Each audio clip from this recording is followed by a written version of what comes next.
And then he went right back down into the ravine. So he kind of bamboozled me. So I'm like, okay, this is just a straight up turkey shoot. I am just going after this bird. I am mad. I just hiked up this huge hill. He went left, I went right. Welcome to the LandTrust Podcast, where land, technology, and the outdoors meet. Whether you're a landowner, an outdoor enthusiast, or someone curious about the future of recreation on private land, you're in the right place. Each episode, we share real stories from the LandTrust community, from unforgettable guest experiences to conversations with landowners about their land and why they choose to share it, plus interviews with leaders, shaping how we all experience the outdoors. And now, here's your host, Nick DeCastro. Welcome to the LandTrust Podcast, where land, technology, and the outdoors come together. This episode is part of our 5-Star Stories series, where we dive into memorable moments shared between guests and landowners through LandTrust. I'm your host, Nick DeCastro, and I'm the founder of LandTrust. Today, we're headed to Washington, where Joseph Shea booked a turkey hunt at Alder Creek Ranch, a hunt that delivered on all fronts. Joseph found plenty of birds, enjoyed a quiet setting, and called it a great option whether you're hunting solo, with a partner, or maybe even introducing somebody new to the sport. Let's get into it. Joseph, welcome to the show. Thank you. Thanks for having me. Yeah. So where you calling in from? Skagit County, Washington. Okay. It's actually on the north western side of the state, and so the hunt I did was over there in eastern Washington, what we would call eastern Washington, on Lake Roosevelt, and yeah, it's a very different kind of biome from the other side of the state. I don't know. There's some other states like that with kind of a desert biome, upland biome on one half of the state, and then kind of a wetland rainforest side. So. Awesome. So yeah, I'd be genuinely curious. What kind of sparked the imagination to get on a turkey hunt? How'd you hear about LandTrust? How'd you discover this? Yeah. So I guess let's reel back the time a little bit. Sure. I guess. So I've been hunting turkeys pretty religiously the last 7 years. Didn't get into it till later on. I did a lot of waterfowl hunting, stuff like that. Obviously, being on the west side, you're in a great area of the for it. state, it's great. Also deer, the blacktail is awesome. Bear, all that stuff. But really got into turkey hunting a little late, and went solo a couple times. Got an Airbnb once or twice. Sleeping in the back of the truck. Going to different, pull off state lands. And now that I'm getting a little farther along and more seasoned, I just really start noticing how pressured those animals get. And not just that, just the efficiency of going. I'm 30, 34, about to have a kid here in September. It just changes the availability of time to scout and spend 1 week in scouting just to find them and know what you want to do. And then to show up and do it. And so that kind of sparked this a lot. And so just searching around, I already went turkey hunting for 4 days, 2 weeks prior to some state land, and had plenty of action there. It just didn't really come together. The sandwich wasn't made. All the pieces were there. But and so that kind of brought me to LandTrust. I was really just looking for private landowners who allow access largely to those state lands. And so the thing is, with a lot of the state lands in Washington State, and I'm sure with many other states, a lot of them are so isolated, they're hard to get to without any private landowner access. And obviously there's all this talk in like Wyoming and I think it's the corner crossing, things like that. Obviously that might be fresh for some people, but really just looking for an opportunity. These are great state land opportunities, but there's no way to get to them. And, I'm actually a lands manager here of some of our parks locally. Public access is a big thing, and there's all sorts of different types of recreation. And one thing that's really hard is hunting access and for harvest recreation. And I'm sure everyone knows that. But that's kind of what brought me here. And it also comes down to just ethically hunting the animals. And they're so stressed out on some of these public land spots that you can drive to and then hike into. Just being able to hunt the animals the way they're supposed to be, the way they react normally, so they're not all stressed out, Right. Just provides a level of calm and relaxation to the hunt. Obviously, you're working your butt off. You're sweating like crazy. But point is you're able to actually interact with those animals like how it feels like you're supposed to. You're experiencing them as they would be without, everybody trying to shoot them. And also too, just like working with those private people, a lot of them are just very simple people that just want people to have fun and to harvest and recreate. And maybe some of their neighbors don't like it, but they kind of have a local agreement that they have people that show up and to tell them the rules locally. And it's just kind of a wholesome feeling when you're going out hunting rather than just being out all on your own. And obviously there's a scale. Obviously the hunt I went on was a lot more, you just back in there, throw out a tent, and there's no amenities, and you're kind of let loose. But also it was Mother's Day that weekend, and so I was like, I need to be as efficient as possible. You better get your last one in, man. I had more birds, honestly, at the property. We can get into like the actual physicals of the hunt. Yeah. But I had more birds, coming, but I already got a really good one. I had a great time, and I was like, you know what, I'm gonna save this time that I was able to have this opportunity going through LandTrust, and go back to my partner and spend time with her. So, yeah. You know what's funny, man? I just connect the dots. So that property is one of my very good friends from Bozeman. My family and I just moved to Alabama in September. It's her parents' property. She texted me a picture of you and your bird. I just went back and looked.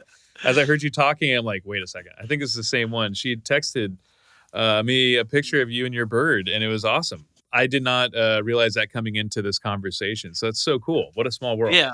Yeah. And an interesting fact or point make there is like, I talked to him obviously for a little bit, kind of just talking to him in their yard. Of course. But, the lady came out and she talked about how it was her father's farm. And she doesn't necessarily use it in the same manner and doesn't hunt it, but her allowing people to come and hunt, although no one else does, it kind of brings forth that trying to keep that hunting legacy going, although you don't necessarily partake yourself. And that's something that I really envy. It's like it's a burden for them to have people to come to their place and to schedule it. And, there's no service. So there's some scheduling, they have to do. And, that's just really nice. So tell us about the property and like how the hunt went. Yeah, so it's not a huge property. It's like 58 acres or something like that. But the big connection is it's right connected to BLM land that is all across the lake, and so that's thousands of acres for miles and miles and miles. So if you really want to hike, you can access it all. But I'd say overall, you probably have access to 200 acres, 300 acres. It had a lot of little ravines that went into ag lands right into other properties, and it really kind of funneled the birds and made it a very active spot. I showed up there, and it wasn't at a typical, I'd like to get in there at like 5 a.m., but I showed up that morning like 6 a.m., talked to the landowner there, kind of gave me the ropes of the property, which is also a huge bonus of just hunting efficacy, because now you're not busting out birds, just trying to understand the property. And then you're allowing that opportunity once again for someone else to come in another day because you weren't in there for, like you said, 5 days in a row, chasing everything. So, it started off pretty hot and heavy, to be honest. Right when I came in the driveway, big Tom came across the road. I was like, okay, good sign. Get the yard bird. Parked the car, talked to him for a bit, and then I was like, I'm going to be here. I got it for 2 days. I was like, I'm just going to take my time. It was going to be a little hot, so I didn't want to sweat too much or anything like that. And I was already busted as far as getting into where they were before daylight. Right. So right. Just kind of snuck around the edges, kind of jumped a couple hens here and there, saw some birds moving, gobbles. And so I went to this ravine and ended up being where I got the bird at the end of the day. I started gobbling and I was okay, let's set up here. It's a little bit of a bend in the road, highest point of this like ridge with some trees down below, and then really forested, almost a waterfall, cascade creek. So kind of loud. And initially I was like, this is a horrible spot. I can't hear anything. I'm not necessarily a pro either. So, first thing I'm like, I don't hear them. I can't see what's going on. So I sat there for probably 4 or 5 hours, and I just kind of heard him go across the ravine and up into the BLM land. And I'm like, well, I'm not going to cross that. He's going to see me. It's going to be hard. I'm going to be huffing and puffing. So I said, let's go check out the rest of the property. Kind of hiked around. There's a a lot of understory near this old cabin, and you can go all the way down the water. And my favorite thing, hunting around an area with like a pond and there's geese, it can be a plus and a minus for turkey hunting because the geese will just be just going Yeah. nuts, and then you'll hear gobbles. They'll kind of talk back and forth. They'll shot gobble them. Yeah. Yeah. Yeah, but then after a while, they keep landing and taking off. I'm like, okay, this isn't productive. There's no turkeys around here anymore. These geese are just, causing a ruckus. Blowing them out. Yeah. Yeah. So I'm like, okay, so I hiked back into the cabin. I think it was like probably noon, 1 o'clock by now. And just went back. The landowner saw me and we talked for a second. I'm going to get some water, relax, and then I'm going to go back up over to the second half of the property and just see what's going on. Finished my little lunch, walked up the hill there, and wouldn't seem like there would be a turkey in there, but it was this big old ravine, lots of lush, green, cold area, and it was pretty hot and sagey, so turkey's probably hanging out in there trying to get out of the heat. And sure enough, I got on top of the ridge and I heard a turkey. I was like, God dang, let's go down there. So I hiked down there, and this is pretty steep. It's one of those ones where it's okay going down, and then you keep looking up and you're like, oh, dang it. Yeah. I got to go back up that thing. So Yeah. I got down and I sat in this bush, and once again, I'm a little green. So I just set up my decoy and was calling, and I kept hearing gobbles, but it wasn't really moving. And I hiked down the hill a little bit to try to get eyes on him, and then I kind of jumped him. You can see his little tail through the trees, and we're on each side of a ravine. Ravine's real steep, but we're only like 80 yards across from each other, right? Yeah. But it's, I have to go all the way down the ravine and back up. Yeah. Yeah. So he kind of sees me, but I don't know if he knew I was a person. He was kind of made a noise, and then he slowly walked to the top of the ridge. And I was like, perfect. He went up and over the ridge. I was like, that's my best shot. I'm not going to call him in here. I don't know if I'm busted, but he's not running. So I might be able to, scoot over the top of this ridge and go get him. So I went up to the top of the ridge. I'm huffing and puffing. I think I spooked him out of here. Well, it turns out he went left and I went right. So on the top of the ridge, I looked back down on my walk down, and sure enough, I see those little wings. I could hear it too. They're pretty loud when they take off. Oh yeah. And then he went right back down into the ravine. So he kind of bamboozled me. So I'm like, okay, this is just a straight up turkey shoot. I am just going after this bird. I am mad. I just hiked up this huge hill. He went left, I went right. So I'm like, okay, I'll go down. And I went down to the bottom of the ravine, and I heard him walking up this hill, and we couldn't see each other, but I could hear him just kind of, it was a really steep one, lots of vegetation, so you can kind of hear him scurrying up there. So I said, all right, let's just take it easy. So I hiked back up the way I came. It took me probably an hour. So now it's probably 2:30 in the afternoon. And so I hiked all the way back up the hill, all the way up and around, down by the neighbor's house, all the way to the point of this cliff forest. And I'm just about to the top, and I'm like, man, this is a great view. Maybe I should just sit here and watch for turkeys. And I look around, and sure enough, that bird was up in a tree. Didn't know he was in the tree. It's the middle of the day. Probably 40 feet in front of me, flies down, and I pulled up on him, and it was the tom I've been chasing all day, definitely killing distance. But then I looked down, and it's probably a 200-foot fall. I'm at the peak of the hill, and then it's a cliff, and I'm like, I can't shoot this bird because it's gonna fall and just be, ground beef, and then I have to hike down like a mile to get down to the bottom of the cliff, and then to go get no thanks. And that's if it's dead, so I'm just I just held back. I was like, it was so close. Held back. He went straight back down to the exact same point that the trifecta at the bottom of the ravine again. So we've literally just went back and forth on the ridgeline twice now. I'm like, okay, this bird's obviously spooked. He doesn't want anything to do with me. It's probably about a mile hike back to the truck. And then all of a sudden I hear like the same bird is just gobbling at the bottom of the ravine. I'm like, this thing is crazy. So anyways, long story short, I get down there. I can't locate him again. I hike up all the way around. He bamboozled me. I'm exhausted. Hiked back, and then I just told the landowner, yep, I'm going to go back out. I kind of had my lunch or dinner there and filled up my water. 4 o'clock, 4:30 maybe now, and it gets dark maybe 8, something like that. And so then I'm like, I'm just going to do a last-ditch effort. I know where birds are. I can hear them gobbling all around the property. There's 2 or 3 different groups I haven't even touched yet. We hiked out to where I first went set up, where I didn't see the bird come in. And then I was on my way there, and I see a tom, and he's just coming down this ridge through these little shrubs, and he can see me, but I haven't really presented a threat to him yet. He's far enough away that the local birds are just kind of like that, you know. Yeah. And so he just ran down the ridge, and I just kind of followed him down in there, and I could tell where he went. I could hear him where he was going, but we never really made contact after that. It took me probably 20 minutes to set my decoy up because I was having a heck of a time, and I saw a couple spots where you could see the cup of the wings when they hit the ground. So I'm like, okay, we're in a hot spot here. If I set up anywhere, he's going to come in on this little terrace. There's like a little 4-foot knoll at the top of like a cul-de-sac. So there's like 2 roads, a little cul-de-sac. And behind it, there's like a gravel pile that was left over. And so I was like, okay, I'm going to put my decoy right below that little knoll.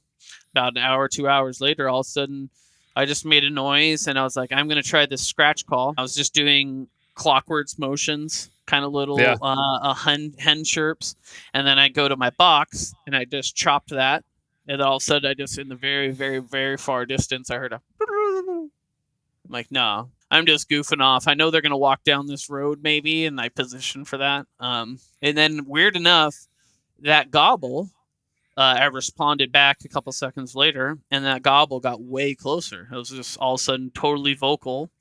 And I think what happened, he was all the way up the hill, and there was like a very small meadow. And he heard me. He must have came down the hill, and then he flew across the canyon to my side of the hill. Because there was no way he was that close that quick. Yeah, and he didn't cover that ground. And now, I mean, I had like 1 bar of service, so like I was waiting for a meme to load sitting there.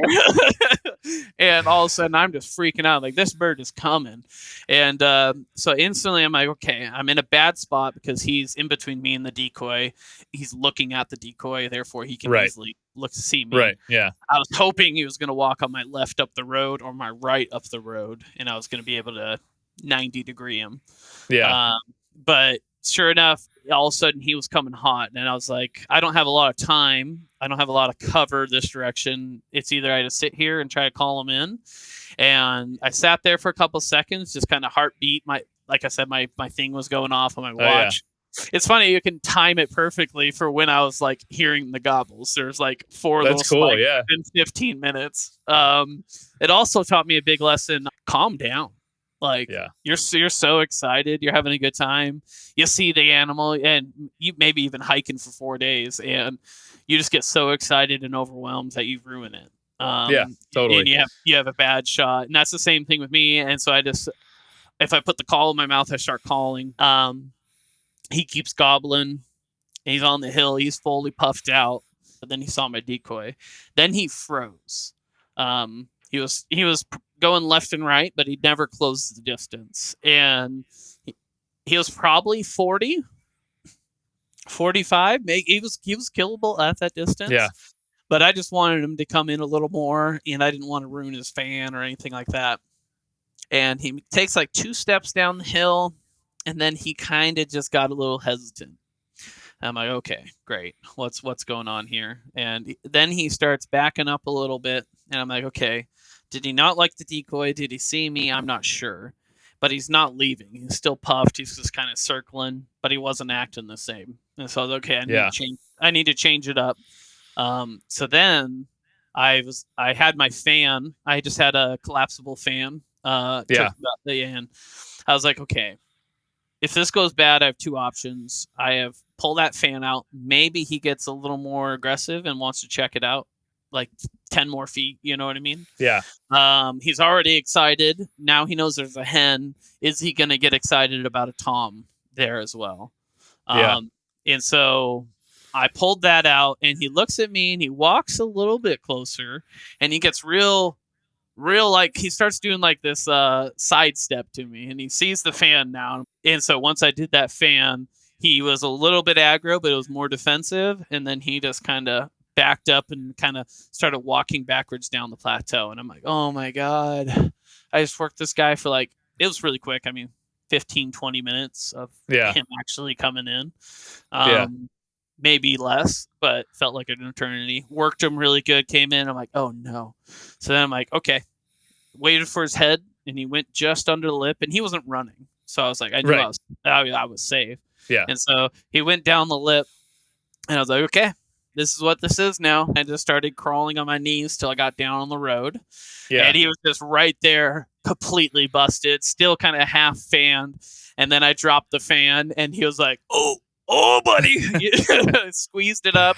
He ducked behind this little tree, kind of did his little pitter patter. I drew up the gun, and he got 2 or 3 arm patters while he was trying to fly off, and then I just hit him hard. I saw his face, and then he kind of tucked down, and so I was going to shoot him like right in his fan and right in like the good stuff, you know.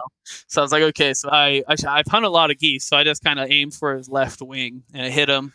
He dropped down.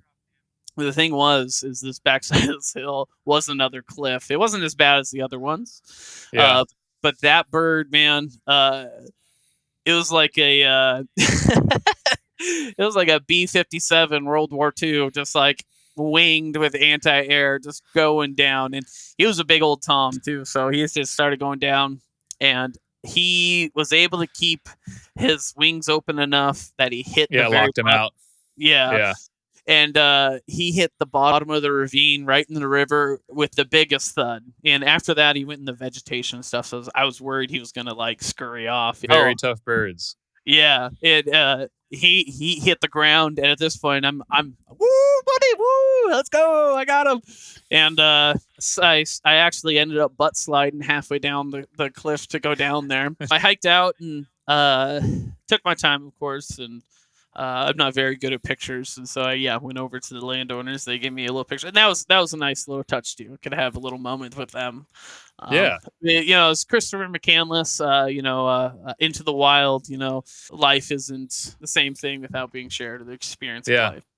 So that was a nice little thing to have them there to celebrate too. Awesome, man! What a cool story. Yeah, I mean, I'm still a very novice turkey hunter myself, and I don't know, just being able to get out there and have an experience like that where you're also not competing with other people. And, that's one of the things that I really enjoyed about, I'm 37, I've got 3 kids. So my time is at a premium with the company too. But, so something like LandTrust affords you to be effective, but also it allows you to make some mistakes and recover and not have the pressure of, shoot, there's like 3 guys over there, a guy over there, it just de-stresses the whole thing and allows you to kind of like get out there and figure it out. I've killed 1 Tom.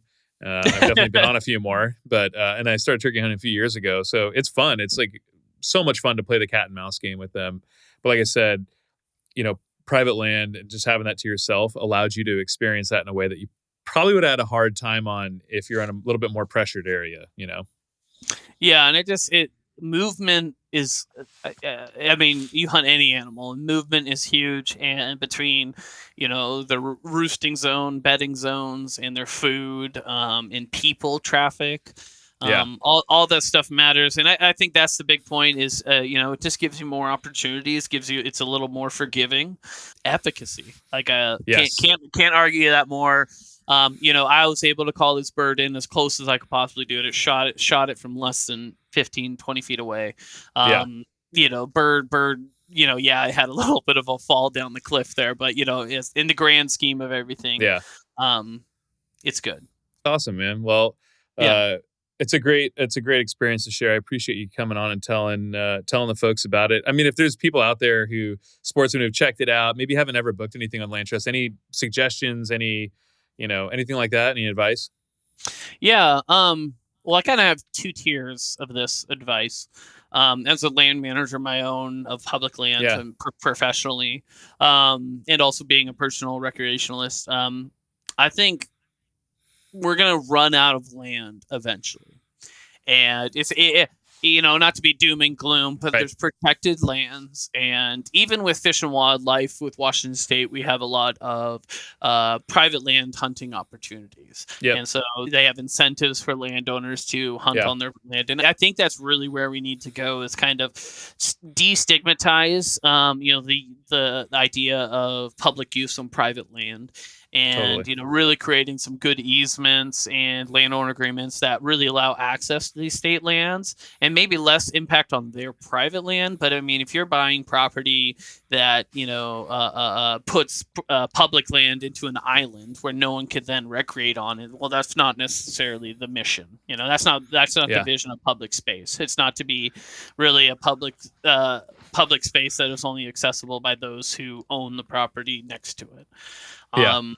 And so that's a big debate going all around, and I think it's a job. Our job as recreationalists, not just harvesters, but also landowners, to really bridge those gaps and to destigmatize, the negativities of hunting and shooting guns, especially, and also being more respectful with time, because that's what we're up against, is people wanting to sleep in and not hear gunshots, people that want to see wildlife and people not harassing them, not following rules and things like that. And then I guess on the recreationalist side, it's just we have to spread out. We have to think of the density of animals. Like when we're going to properties, like I said, I hunted public property before this, but like, you see someone there, and just having that hunter's etiquette, knowing that these are the regions that they're probably in. Let's make sure they still have an opportunity. We can do these areas, but this is a good way to put the logistics behind that. So now there's only one person here today. And that's kind of what like Washington Department of Fish and Wildlife is doing too. So the more you guys reach out and get landowners, I'm super excited. Super excited. Yeah. And, that's the thing is, obviously, I started the company in Montana, and I personally live now in Alabama, but the West has most of the public land in the country, and public land's an awesome resource. I always say, like, if you're a diehard public land hunter, you should love private land hunting because it spreads out the pressure, So, like, hunting is kind of a zero-sum game. If you go to one 80-acre parcel and, you put more hunters on there, the experience diminishes, pretty quickly. So every day that someone is out on private land, it's one less person of pressure there, but also it moves wildlife around too. If you're looking at more herd animals like elk and stuff like that. So it's actually helps people who are hunting on public land too, rather than just having this like public-private divide. So I think it's a great point. I really appreciate you coming on, sharing that great story. Congrats on a cool bird and a cool story. And, I always say, like, I feel very blessed that we get to be a small part of, lifelong memories like that. You'll be telling that story for a long time. Yeah, absolutely. Well, that was Joseph Shea sharing an experience at Alder Creek Ranch in Washington. Funny enough, family friend's place. Didn't know that before hopping into that podcast, but really cool, and what a small world. I want to give a big thanks to Joseph for coming on and giving us a great story about how he got his turkey there at Alder Creek Ranch. And just another great experience had on LandTrust. If you're interested in booking yourself a turkey hunt or another activity out there on Alder Creek Ranch in Washington, you can find them by going to LandTrust.com and searching for Alder Creek Ranch. And we will also put a link to their listing here in the show notes. By the way, if you're a landowner and you're thinking about listing your land on LandTrust and generating some income from hosting great, respectful sportsmen like Joseph, it's really easy to get started today for free. You can visit landtrust.com/landowners, and we have a bunch of videos of other landowners who've been with us for years, testimonials, FAQs, etc.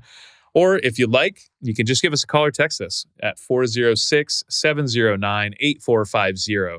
We've got a great team of landowner specialists who can help answer any of those questions, and actually will build your listing for you, make it super easy.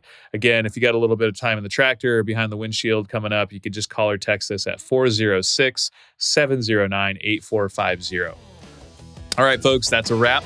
Thanks for tuning in to 5-Star Stories here on LandTrust. And remember, if you're looking for your next great outdoor experience, you know where to find it, landtrust.com.